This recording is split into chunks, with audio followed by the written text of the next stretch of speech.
Hey everyone, welcome back to the Diary of a Scientist.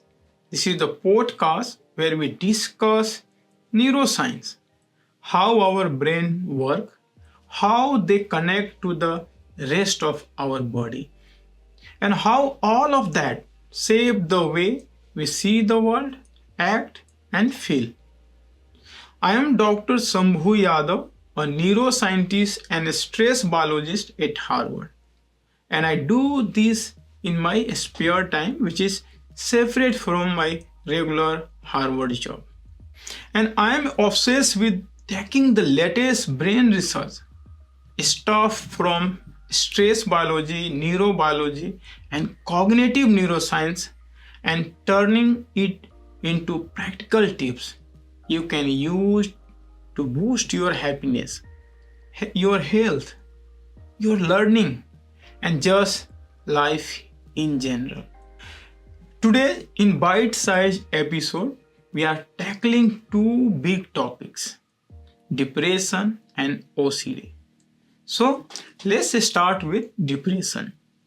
Depression isn't just feeling down or having a bad day. It's a way more than that. It's a full-on body and brain condition. It messes with your emotions, your decisions, your memory, and even your physical health.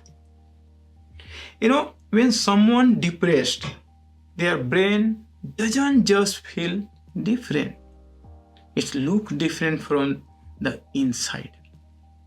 We are talking structural changes, chemical changes, and glitchy neuronal circuit that make everything feel so heavy.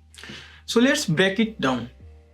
Picture your prefrontal cortex, that is the CEO of your brain.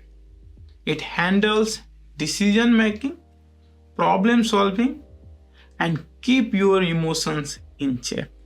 And in depression, that area actually gets shrunk. Yes, you heard right.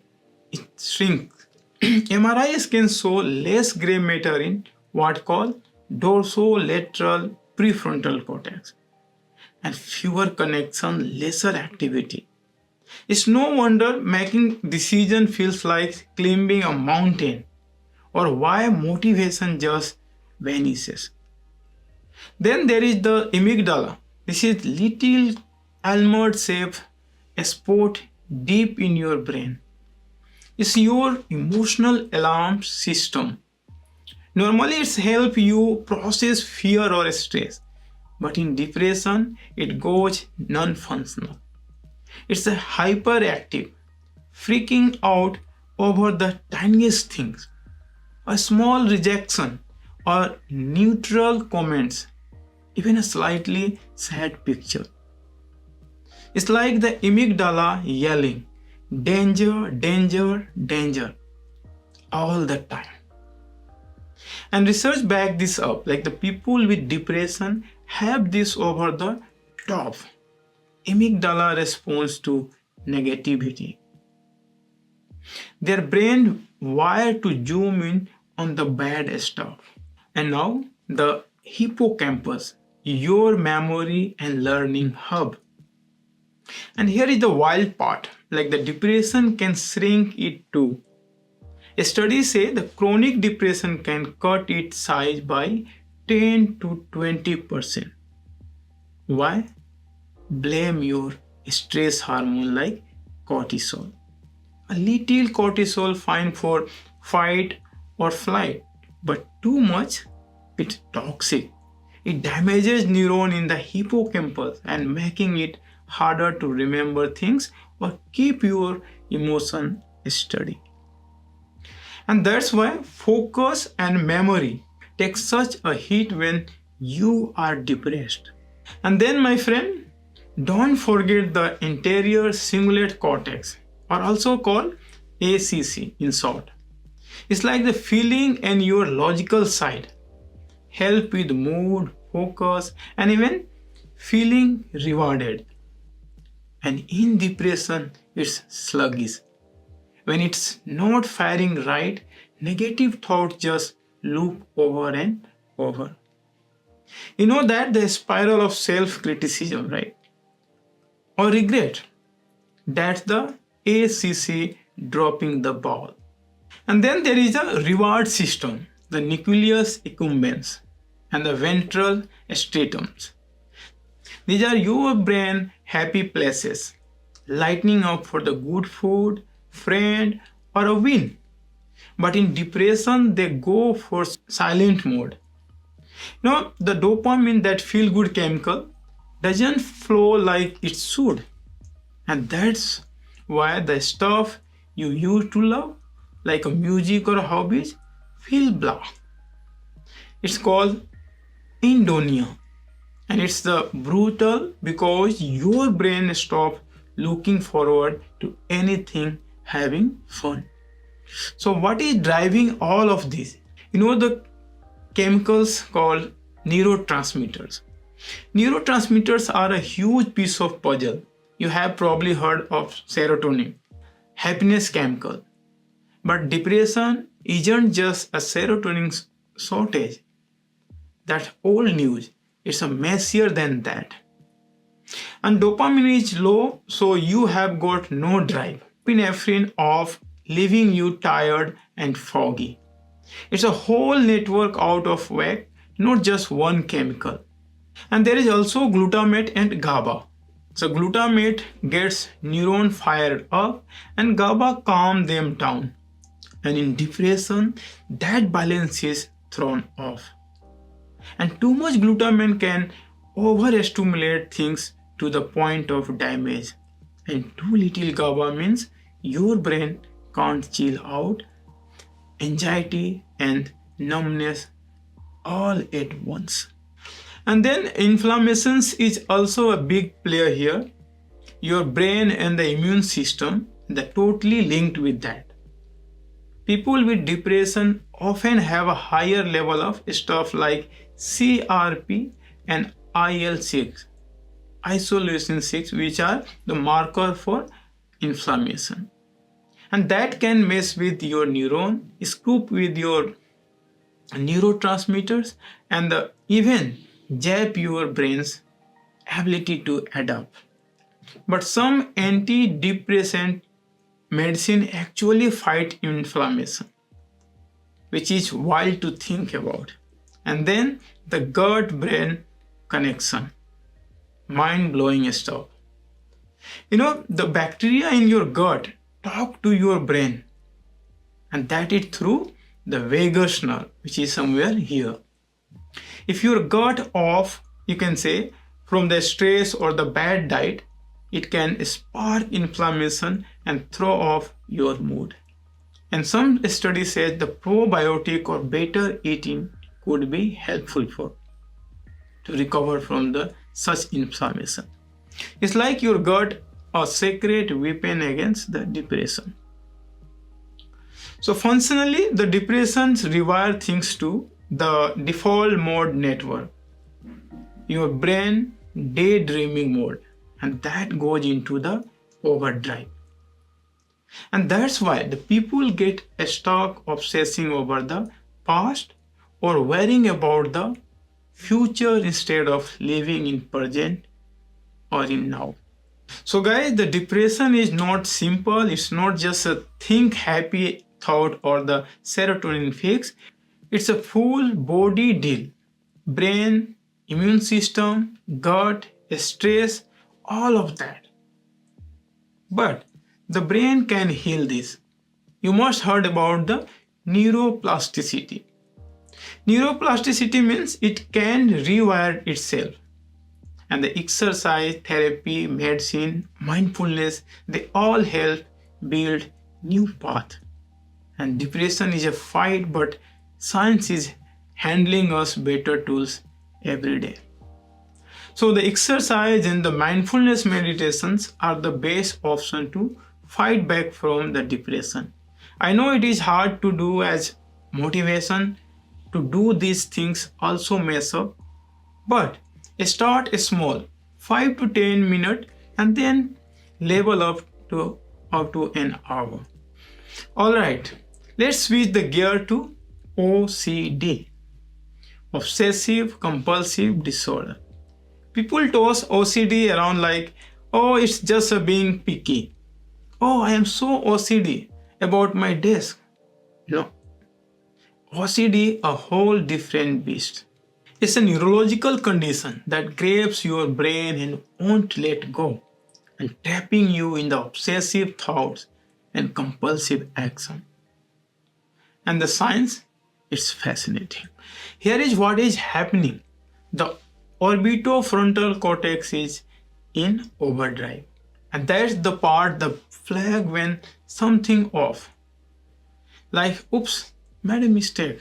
Fix it. But in OCD, it's a stuck on. It's like a smoke alarm that won't stop alarming even when there is no such real fire. And that's constant, something's going wrong. Signal drive people nuts. It's tied into the basal ganglia too, and this area that is handle, habit, and movement. In OCD, wiring between the basal ganglia and cortex get glitchy, locking the brain in the loop. Think of it like a stuck record. Same thought, same action, over and over. Did I lock the door?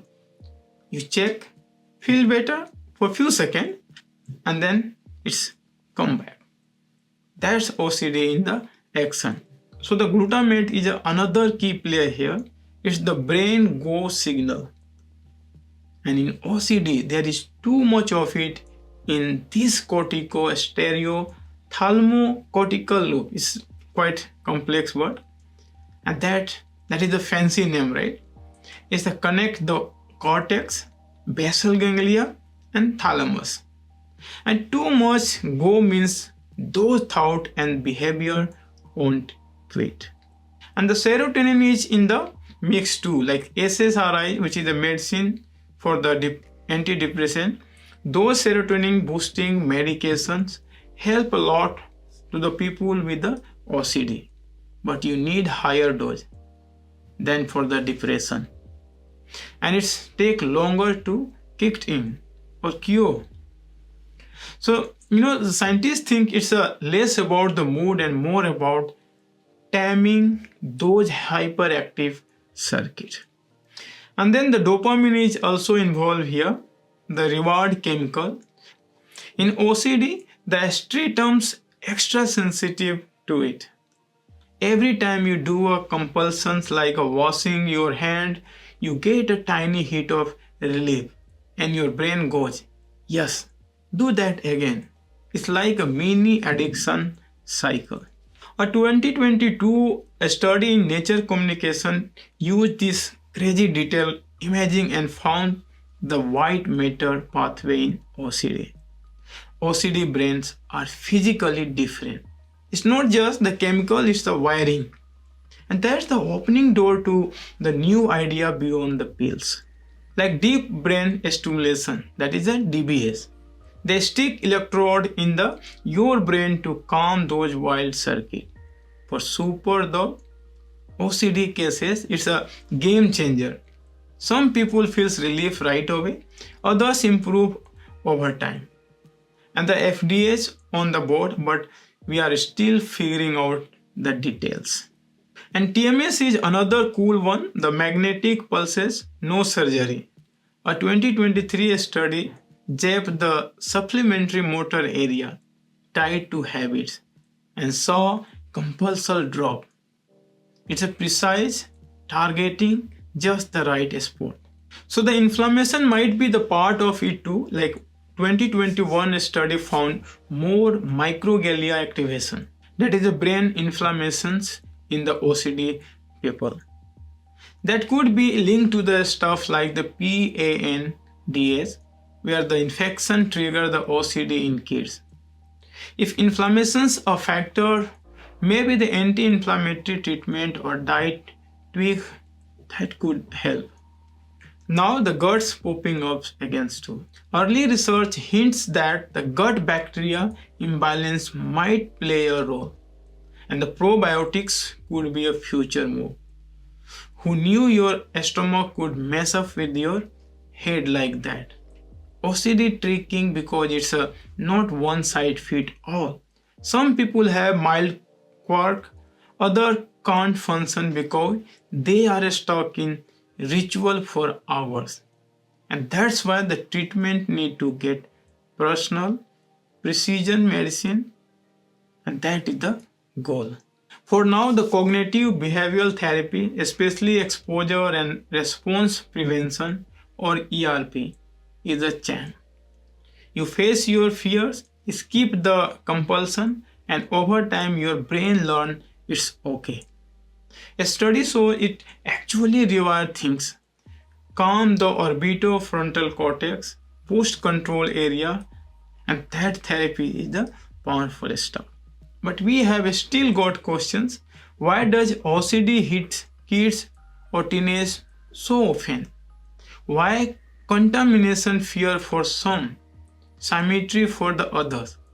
Who respond to treatment? The brain is a mystery, but we are cracking it bit by bit. And bottom line, OCD is not a quirk, it's a biology. The more we learn, the better we can zap those faulty circuits and set the people free. The future is bright with the neuroscience, tech, and the personalized care leading the way. I hope this is informative for you, and thank you for hanging out with me today. If you like this, hit subscribe, and we got more brainy goodness coming your way. Catch you